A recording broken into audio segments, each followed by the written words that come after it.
What if I told you that everything we thought we knew about Block Tales was a lie?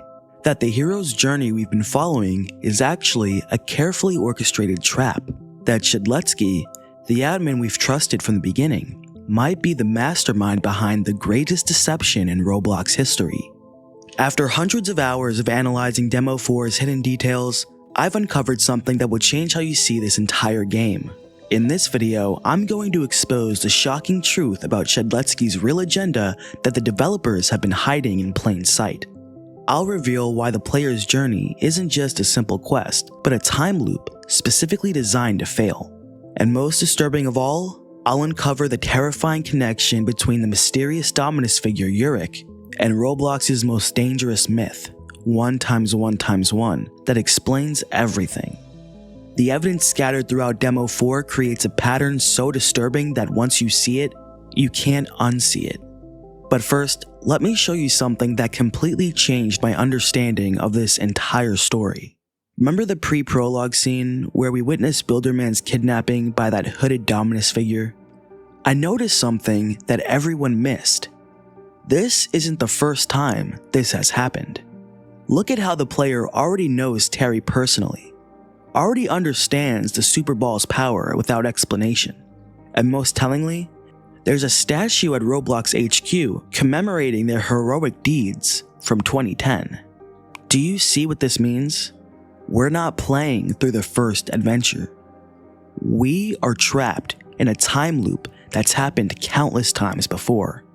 And I believe Shedletsky, or perhaps his alter ego Telemon, is the one manipulating it all. Let me take you back to when I first noticed something was wrong. It was 3 AM when I was playing Demo 1, and something about Shedletsky's behavior suddenly struck me as deeply wrong. He recognizes the kidnapped Builderman from the pre-prologue. He knows exactly who was taken. But this doesn't make sense. This is 2024 David Baszucki, not the 2010 Builderman who looked completely different. I thought this was just an error at first, but then I remembered something that sent chills down my spine. In Demo 2, Shedletsky casually mentions the kitchen wizard's powers before we've even encountered him. In Demo 3, he somehow knows exactly where each sword is located despite claiming he can't leave his manor. The pattern became undeniable. Shedletsky knows things he couldn't possibly know, unless he's either seen the future or he lived through this exact scenario before. The most notable evidence came from his subtle personality shifts. Have you noticed how he changes when he becomes Telemon? In Demo 3, we discover his alter ego can manipulate spirits and reach into the afterlife. Despite being wheelchair-bound with a full-body cast, he somehow transported the kitchen wizard from Blackrock to his manor overnight. His speech pattern completely transforms, from casual dude and bro to elegant, sophisticated phrasing. This isn't just role-playing. I believe Telemon is his true identity, an ancient entity with supernatural abilities. And his entire injured persona might be the biggest lie of all. According to the Block Tales wiki, the developers confirmed that Shedletsky was not beaten up by Red Noob and Blue Noob, but by someone else before the player arrived. This mysterious assailant is never identified.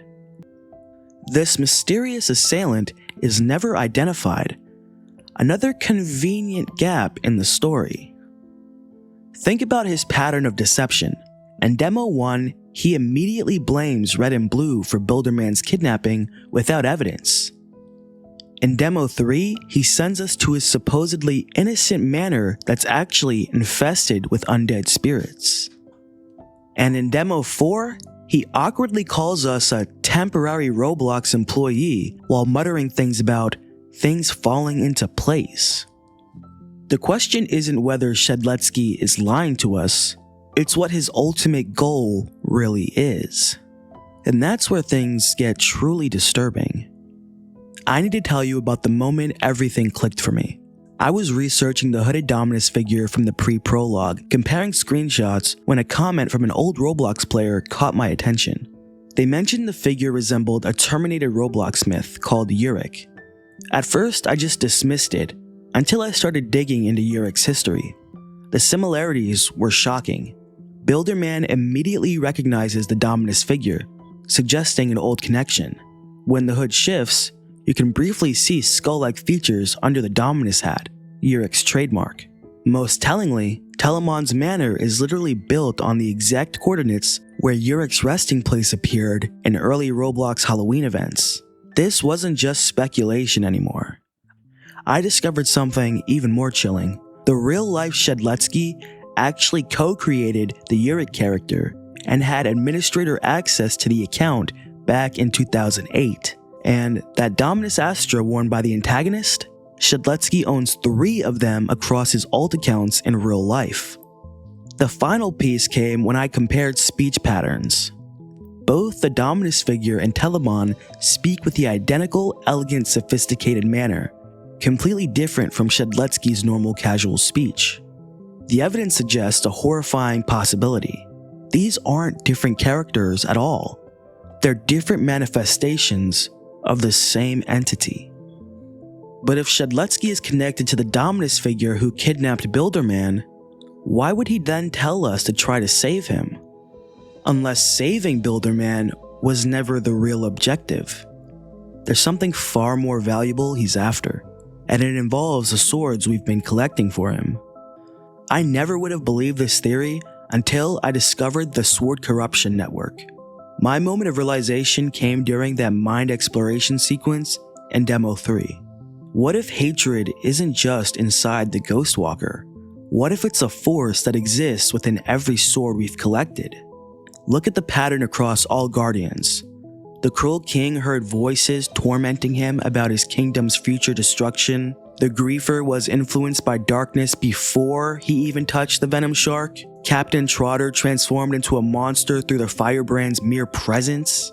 I started mapping every Sword Guardian's downfall, and a terrifying pattern emerged. None of them were evil initially. They were all corrupted by the swords themselves. Every single Guardian we've encountered has fallen to this corruption. The Cruel King was a benevolent ruler until he heard voices predicting his kingdom's destruction, driving him into madness. When you visit the ruins of his castle in Demo 2, you can find a journal entry that says, "The voices won't stop. They show me visions of my kingdom in flames. I must protect it at all costs." This isn't the writing of a tyrant. It's the desperate plea of a man being driven insane by a supernatural influence. Griefer was manipulated into believing his father betrayed him, twisting his grief into rage. Remember that hidden audio log in the mines? I saw him, talking with them, planning to leave us behind. When we meet his father's ghost in Demo 3, he reveals he was trying to negotiate their family's escape. The sword was manipulating Griefer's perceptions, making him see betrayal where there was only love. Captain Trotter began as a respected naval officer before the Firebrand's influence transformed him into the monster we fought. The ship's logs tell us he was once known for his fairness and bravery. His first mate wrote, "The captain found that strange sword in the wreckage. He hasn't slept since. His eyes, they're changing." We're witnessing a pattern of possession, not evil. Here's a theory. What's most sinister is that when we fight hatred in Demo 3, it appears as a twisted, corrupted version of Builderman. This isn't random. It's a glimpse into what happens to those who fully succumb to the sword's influence. The game is showing us our own possible fate. This isn't just coincidence. It's a calculated design. Each sword carries a fragment of hatred's consciousness, corrupting its guardian until they become monstrous enough to justify us taking the sword from them. But here's the crucial question. If every guardian eventually falls to corruption, what happens to the player once they collect all 9 swords? I believe hatred knows the future because it literally comes from the future. It's been meticulously setting up each guardian to fail, ensuring the player grows stronger with each sword, making them the ultimate vessel for complete corruption. And Shedletsky isn't fighting this process, he's facilitating it. The most chilling evidence? In Demo 4's hidden dialogue, Shedletsky mentions the cycle continuing as planned. He's not trying to break the loop. He's maintaining it deliberately. But why? The answer lies in the time loop conspiracy that's been hiding in plain sight. I need to share the exact moment this theory crystallized for me. I was playing the pre-prologue, paying attention to every line of dialogue, when I noticed something odd about the player's reactions. When Terry first appears, he says, "Hey, it's been a while," and the player responds naturally, not with confusion. They understand the Super Ball's power without explanation or surprise when Terry mentions it. They're invited into the VIP convention as an honored guest, suggesting previous heroic deeds. And most tellingly, there's that mysterious statue at Roblox HQ commemorating a hero from 2010. So here's another theory. The Dream World section in Chapter 3 gives us another crucial clue. When encountering the entity called Apparition, it speaks dialogue that makes no sense unless we've been through multiple cycles. "Try again and again, you will give up. I've lost count to how many times you failed." This isn't addressing our battle attempts. It's referring to our failed attempts to break the time loop. These aren't just story shortcuts or poor writing. They're deliberate clues that this isn't the player's first journey. We've done this before, potentially dozens or hundreds of times, always with our memories reset at the cycle's end. Did you notice how in Demo 4, when we enter that mysterious portal in Shedletsky's basement, we briefly see flashes of scenes we haven't experienced yet? But they feel strangely familiar, don't they? That's because they're memories bleeding through the previous cycles. Adventures we've already lived through but can't fully remember. But why would Shedletsky create this time loop? The answer came from researching the real Shedletsky's history with Roblox. He was eventually let go from the company, a fact directly referenced when the Dominus figure says Builderman threw him aside. This isn't just character development, it's motive. I believe Shedletsky created this time loop for one purpose: to preserve classic Roblox and prevent the modernization that he believes ruined the platform. Each cycle gives him another chance to perfect his plan. The confirmation came from the Dreamworld sequence. Remember that mannequin asking, "Why doesn't he trust you? Why did he try to take them from you after all you did?" This isn't just random dialogue. It's directly foreshadowing Shedletsky taking the swords after we collect them for him. We are not the hero of this story. We are a pawn in Shedletsky's grand design, a temporary employee as he keeps reminding us, gathering the weapons he needs for his true endgame. And that's when I connected the final piece. The 1x1x1x1 master plan that changes everything. Let me tell you about the theory that finally made everything make sense. I was researching old Roblox myths when I discovered that 1x1x1x1, Roblox's most infamous antagonist, has strange connections to both Euric and Telemon in early Roblox lore. Now, this is a massive theory, but for those who don't know, 1x1x1x1 was rumored to be a powerful hacker who could corrupt games and take control of the Roblox platform itself. He represented chaos and destruction, the antithesis of what Roblox was supposed to be. And here's where it gets interesting. According to the Roblox wiki, the original 1x1x1x1 account was actually created by Shedletsky himself on October 25th, 2007. This led me to a stunning realization. What if Shedletsky's endgame involves creating or empowering 1x1x1x1 through the combined power of the 9 swords? Consider the evidence. He knows every sword guardian personally, yet sends us instead of retrieving them himself. His convenient injury keeps him from collecting the swords directly. 1x1x1x1 represents everything classic Roblox feared about corruption and change. The perfect symbolic vessel for his revenge. His repeated emphasis on us being temporary employees takes on a darker meaning. It reflects his own status. He was ultimately temporary in Roblox's eyes. This personal resentment drives his desire to reset everything back to the golden age with himself at the helm. There's a scene in Demo 4 where Shedletsky's portrait in the manor briefly glitches, showing a completely different face underneath, and the face bears striking similarities to early depictions of 1x1x1x1. It's there for just a second. Most players would miss it entirely, but it's undeniable once you see it. Even more disturbing is the secret room in Telemon's manor basement. If you clip through the walls using certain glitches, you can find a hidden chamber with 9 sword pedestals arranged in a circle. Above them is a crude drawing of what appears to be the 1x1x1x1 symbol. This isn't just an Easter egg, it's a glimpse into Shedletsky's true plans. Now here's another theory. Remember what the Roblox wiki says about 1x1x1x1? A former administrator named Mr. Doombringer verified that 1x1x1x1 started as part of Roblox's backstories created by Shedletsky. The connections are too strong to ignore.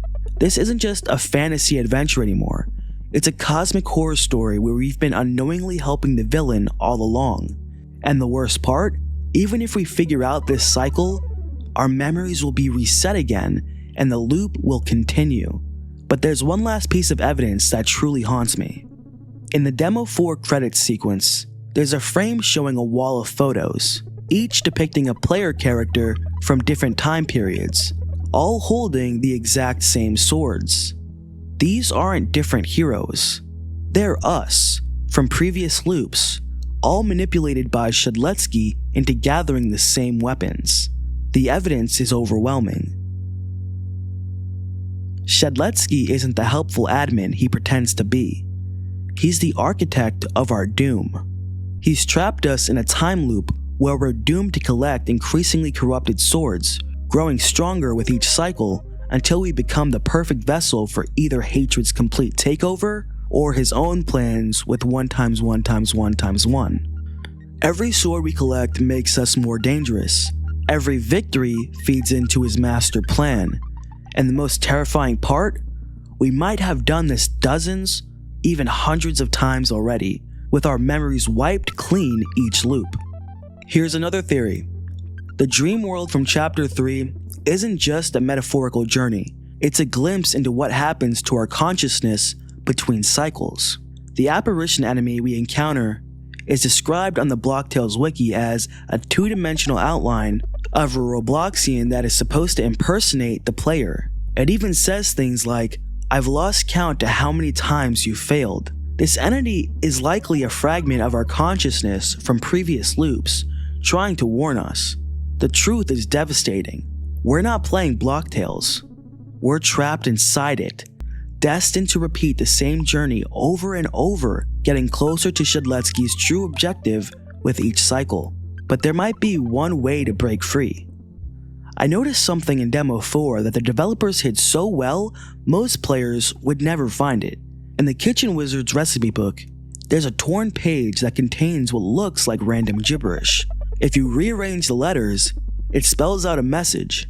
The 9th sword is the key. Refuse it. What if the only way to break the cycle is to reject the final sword, to recognize the corruption pattern and choose to end it? It would explain why Shedletsky becomes increasingly nervous and agitated as we get closer to finding all 9 swords. He's afraid we might finally realize what's happening and break his carefully constructed loop. Another theory is that the 9 swords of Sword Fight on the Heights aren't just weapons, they're pieces of a ritual.